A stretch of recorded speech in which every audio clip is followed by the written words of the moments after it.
A number of years ago, I learned about an amazing place, Fish Lake National Forest in Utah. Has anyone been there? Okay, great. Well, it is home to the world's largest living organism on Earth, a one-tree aspen forest named Pando. It isn't the tallest or the biggest tree, but rather Pando is a stand of trees spreading over 106 acres. It's a collection of 47,000 genetically identical stems, weighing in at over 13 million pounds. Though individual trees each about range around 130 years old, underground, every single one of them is connected to a single and vast root system dating back 80,000 years, making Pando the longest and oldest living organism in the world. Who wants to go to Utah now? This tree captured the attention of researchers in the 1970s when they noticed that all of the leaves turned from green to gold at the very same time every year in the fall. And so in 2008, Karen Mock and other researchers at Utah State University proved that, in fact, it was one living organism, all comprising the same DNA that regenerated over thousands of years into new stems, replacing the old ones. Against all odds, Pando has managed to survive this long because it developed the capability to regenerate new stems on its own, allowing it to adapt to an ever-changing environment to deal with everything from drought to natural predators. Pando, its scientific name, means I spread. But it has become lovingly translated by the people who've committed their life to its preservation to mean I belong to you, you belong to me, we belong to each other. Pando has inspired people for decades as a testament to the power of resilience. The field of psychology defines resilience as our ability to withstand, adapt, and learn from adversity, meaning that resilience is not a stable, fixed personality trait. Instead, it's dynamic. It's a skill. It's adaptive, malleable, and trainable. And it allows us to deal both with stress and trauma and learn from it. Resilience is more than the ability to withstand hardship. It's the capability to adapt, transform, and thrive, even in the face of challenges. Pando regenerates itself, creating new stems to replace the old. We too have the capability to rebuild and renew our lives when faced with difficulty or in the wake of trauma. Resilience is a skill that you and I can cultivate. It's a process of learning and growing from life's trials and deep pains. Viktor Frankl, who endured the horrors of the Holocaust in his book, Man's Search for Meaning, wrote, "Our ability to choose our attitude, regardless of our circumstances, is at the core of resilience. No matter how difficult life becomes, we always have the power to decide how we will respond."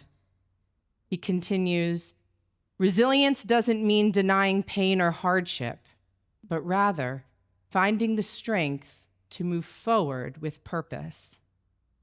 The ability to find meaning in hardship has the power to transform elements of suffering into sources of strength.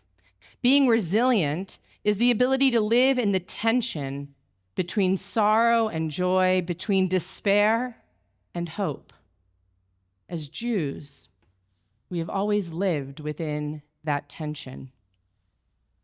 On October 7th, 2023, Kibbutz Be'eri suffered the largest loss of life of all the southern kibbutzim when 340 terrorists infiltrated, murdering 101 people.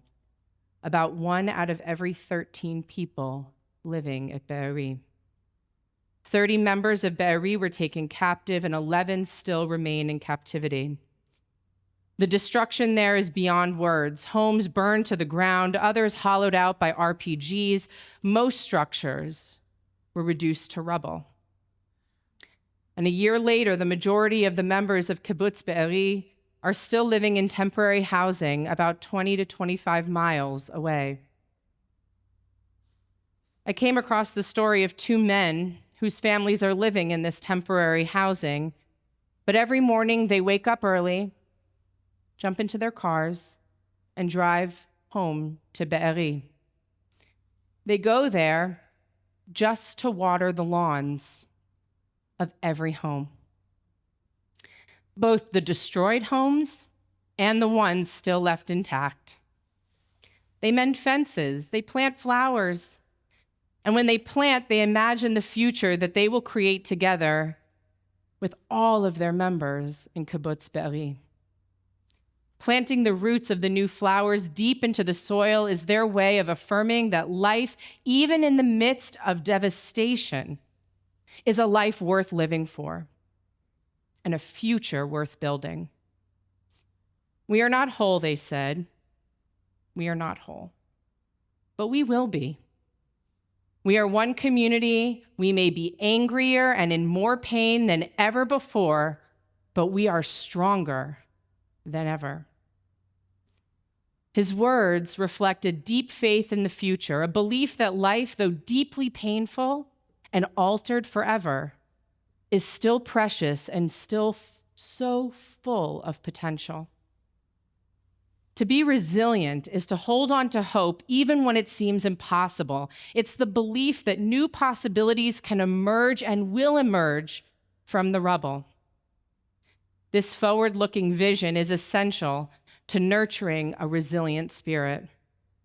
Imagining a different future, creating something new, something stronger, something beautiful. In the midst of uncertainty and challenge, it tests us. It pushes us to our limits, and it shows us that we are capable of far more than we ever imagined. Our tradition teaches that hope can be found in the most unlikely of places, where some people look out and only see destruction. There are those who look out and only see the potential for redemption. Trauma doesn't have to destroy us. It can instead reveal the depths of our resilience. Throughout history, our people have endured traumatic experiences and life-altering changes. The destruction of the temple in Jerusalem, the devastation of the Holocaust, and this past year, the massacre of October 7th, and the ongoing war Israel continues to fight on multiple fronts. But our history teaches us that we have always found ways to rebuild and build anew, to continue to live, to grow, and to thrive. Our resilience is not just personal, it's collective, deeply rooted in our connection to one another, to our tradition, and to our spiritual homeland. When we face life's challenges, knowing that we are not alone, that there are others to lift us up and to share in our struggle, to celebrate our joys, that's where we find strength. Our sages teach that we, all of us, are born for community. We, the Jewish people, are like a one-tree forest, connected deeply to a vast root system that is thousands of years old, with millions of branches that continue to spread out, to grow, no matter how harsh the conditions. The Jewish people have for centuries, we've had to pivot and reimagine, we've had to innovate and adapt to an ever-evolving, complex, and oftentimes harsh world. On an episode of her podcast, Hashivenu, Rabbi Deborah Waxman explored the theme of resilience. She said that it is an active part of the Jewish experience and the Jewish psyche. Judaism, she says, is all about resilience. Across the span of Jewish history, after each catastrophe, the prevailing paradigm was inoperable.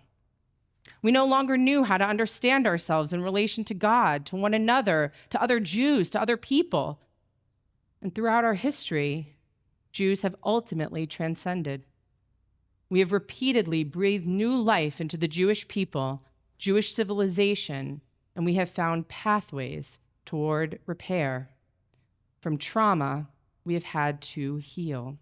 We have had to recover, re-envision, regenerate, and reseed vital Jewish life. She concludes, we have found ways to cultivate resilience, both individually and collectively. Our resilience is a shared legacy, and it's passed down through the generations, rooted in faith, tradition, and an unwavering connection to one another and Am Yisrael, and cultivating resilience within ourselves by leaning into our wisdom of our tradition, the strength of our history, and the deep, deep roots that connect us to one another, encourages us to grow and imagine a better future. In the face of unspeakable tragedy, resilience is not just about enduring hardship. It's about finding meaning in the chaos, hope in the darkness, and strength where we least expect it. Not being afraid to dwell for a time in discomfort leads to a strength of spirit that opens up possibilities for discovery, for curiosity, and a vision for a future state of being.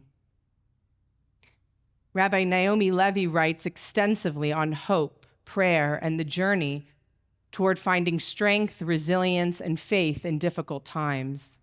She truly is a source of inspiration and wisdom. And a little teaser, she's coming to our synagogue for a Scholar in Residence weekend, January 31st through the 1st of February. I want you to remember that because I want to see you there, because you don't want to miss learning and worshiping with her. But Rabbi Levy grew up in a warm and very loving home. She and her 4 siblings were adored by their parents. What they remember all so vividly about their childhood was seeing the passion that their parents had for one another. When she was 15 years old, her father was murdered in a senseless mugging.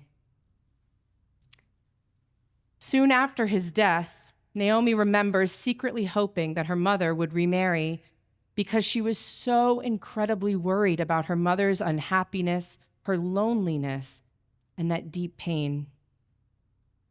But her mother told her repeatedly, "Your father was my one true love. I am not looking for another."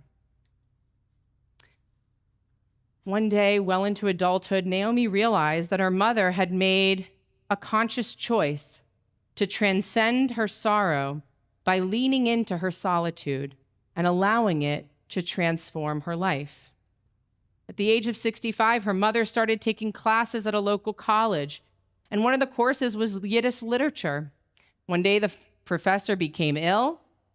Her mother had grown up speaking Yiddish. They looked to her. She said, okay. So she started to sub one class here, which then turned into being beloved, and she ended up staying for the whole semester and even being honored at the faculty luncheon. Then one day she told Naomi and her siblings she was selling the house that they had lived in for over 40 years. She was moving away from Brooklyn and off to Brookline, Massachusetts. She was ready for a new adventure. She joined the local synagogue, took classes at Boston University, joined a walking group, started to volunteer. In fact, she was so busy, Naomi and her siblings could never get her on the phone. Rabbi Levy says in her book, To Begin Again, "I thought that my mother's refusal to remarry was a sign of weakness and fear. But she showed me that it was actually evidence of her awesome strength, her defiance, her courage, her resilience. By embracing her solitude, she found a path to deep meaning and joy." We are not resilient because we recreate what was and what used to be. What we learn from our people's history is that at pivotal moments, we made intentional decisions about the future. We adapted so that we could thrive. If imagination is the essence to discovery, then designing resilience is about beginning a journey towards imagining a different future. The American Psychology Association defines this as post-traumatic growth. The idea that in the aftermath of trauma, individuals and communities have the potential not only to recover, but to grow in profound and meaningful ways. This growth, while rooted in pain, leads to a deeper appreciation for life, stronger relationships, new possibilities, and spiritual transformation. One of the most striking aspects of post-traumatic growth is the heightened appreciation for life. In the aftermath of tragedy, which often strips away illusions, many find themselves more acutely aware of the fragility of life, and therefore deeply grateful for the blessings that surround them. Doron Katz Asher was taken captive by Hamas with her 2 small children on October 7th. Her husband Yoni was away at the time, and he was one of the first people that we saw come onto the news in Israel, pleading to get information about his family's whereabouts.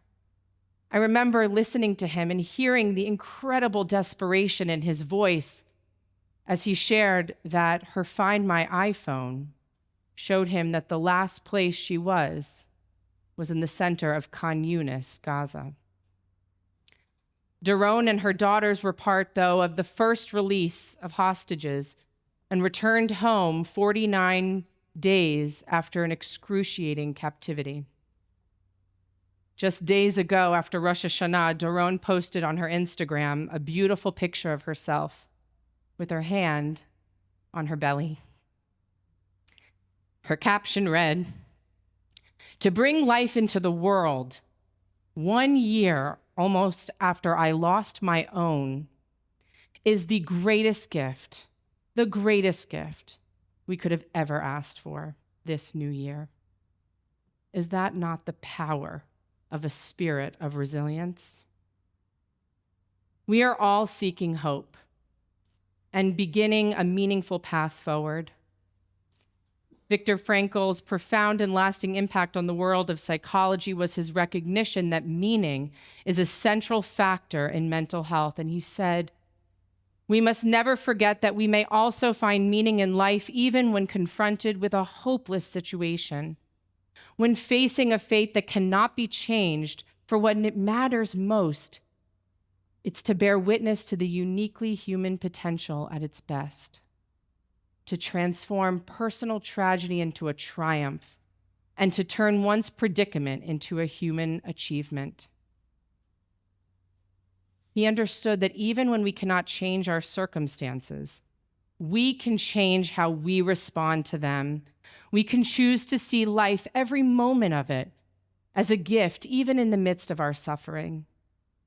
On Yom Kippur, we stand here before God, open and vulnerable, stripped of all pretenses, asking for forgiveness, for healing, and for renewal. It's a solemn, awesome, a haunting day of reckoning, but it is also a day of incredible hope. For we open ourselves up and we acknowledge our capacity for growth and for change.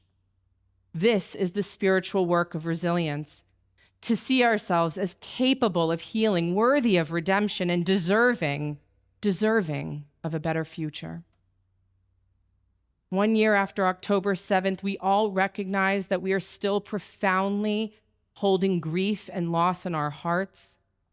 And at the same time, we are strengthened by the spirit of our people's resilience. Post-traumatic growth reminds us that trauma, while devastating, can also be transformative. Rabbi Sharon Brous teaches, we cannot ensure long life, but we can find meaning and purpose and celebration in the life that we have. Though we cannot live forever, we can choose to make a life worth living. This is the essence of spiritual resilience. The ability to find meaning in the midst of suffering and to connect with something much larger than ourselves.